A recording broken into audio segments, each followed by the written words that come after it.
You may not know it, but lots of Hollywood actors have gotten their start in improv, from Tina Fey to Seth Meyers. And now Israelis want in. Joining us today in the studio is Itamar Karbian and Uri Lifshitz, who have founded one of the first improv schools in the Holy Land. Thanks for coming in, guys. Thank you, Natasha. So, let's start out with what inspired you to start doing improv?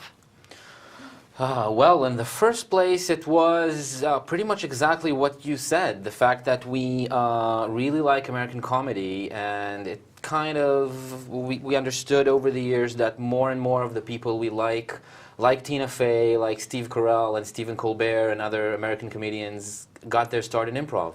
Also, a lot of stuff that you do for your own pleasure and fun, games you play with friends, you suddenly discover, oh, apparently that's improv. That's actually collaborative storytelling. That's not just a weird thing you do when you're drunk. Absolutely. Well, I mean, improv, I've always been so fascinated by people who have the ability to do improv. It seems so difficult to me. I mean, what are the themes that you guys focus on when you're doing performances?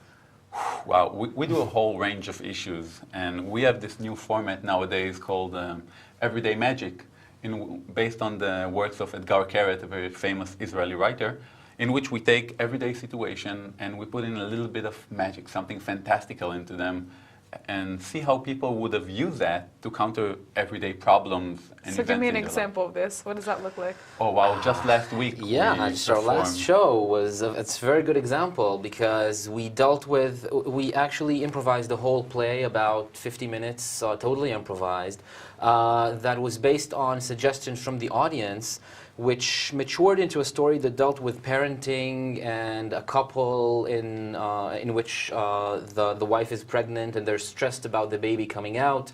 The fantastical element that was injected into the situation was the fact that the baby kept growing in the stomach. Yeah, they decided not to have a birth, period.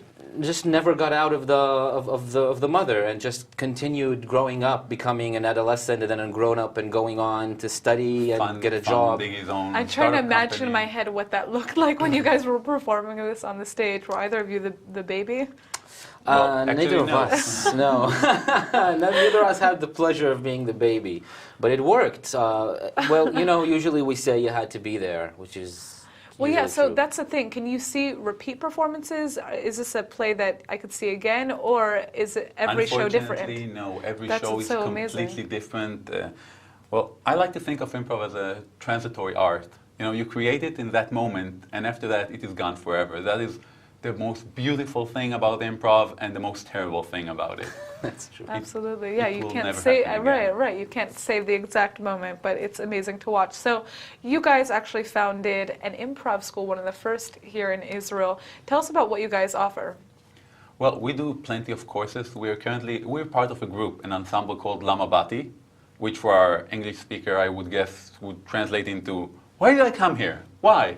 Lama Bati, yeah, Yes. got it. There we go. So we basically teach improv courses in Tel Aviv and in Jerusalem, and also English courses here in Tel Aviv. And it's an amazing amount of fun, because for me, improv is more than just a performing art. It's a way to improve yourself as a person. I mean, one of the basic things we work on in improv is being attentive to other people, trying to support other people, to yes and, as we call it. Someone makes a suggestion on stage, you accept that suggestion, you add to it. Someone said, hey, we'll live in a castle. You wouldn't say, no, that's ridiculous. You're going to say, amazing, our castle is used. We probably have a moat, alligators, a fun fair, why not? So it's about seeing reality almost in a different way. That's what's so beautiful about this. So, your performances and workshops, are they geared towards Israelis or also foreigners? What languages can you take these classes in? Well, most of our performances are in Hebrew, but we try to face the Americans, many English speakers, and in both Right. Jerusalem and Tel Aviv. And we try to host friends from the European and American improv scene, which is huge and also growing almost as fast as the Israeli scene is. And several times a year we'll be hosting someone to give an English workshop and do an English performance with us. Well, I myself teach an English workshop every week, and it's amazing, because you get to work with people who may not know Hebrew, who may have Hebrew as a second language, or English as a second language, and you combine all these people, and they all try to support and help each other to create something amazing on stage. Yeah, I can only imagine. I mean, be able to cross borders too, when people have all these different experiences, it must be even more special to kind of bring those together in one place.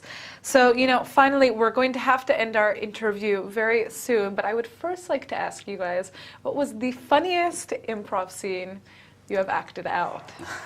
The funniest scene. Well, I think in our second show ever, we were performing at this huge place, and the audience looking, and one of us is playing a teacher, and he's standing in front of the stage and saying, "Well, I'm gonna teach these kids a lesson." And the minute he turned, I mean, we're all on the side. He turned, and everyone are already in position, sitting as if they're students, waiting for the show to begin. For me, that was magic, because it's as if we had no way of knowing what he's gonna do, but somehow we knew. We were ready for it. Wow, wow. I have to add one more thing.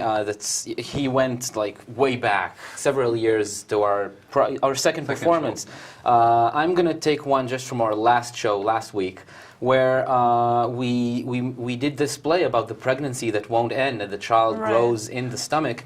I'm just gonna describe really quickly the last scene of this play, in which the son is in the stomach with his wife that joined him in the womb and built a house with him in there, and got pregnant inside the son's mother. There's a pregnancy inside a pregnancy. And I'd like to say that the show ended in a double labor, the first probably ever in the world double labor at the same time. Everything came out of the mother, and the wife of the son went into labor at the same time and gave birth to the grandson. So basically, if you want to see something that you will never, ever, ever see anywhere else, and that nobody else will ever see, then you should come to La Mabati, this amazing school, which offers beautiful performances as well. Well, thank you guys so much for coming in. Awesome, thank you.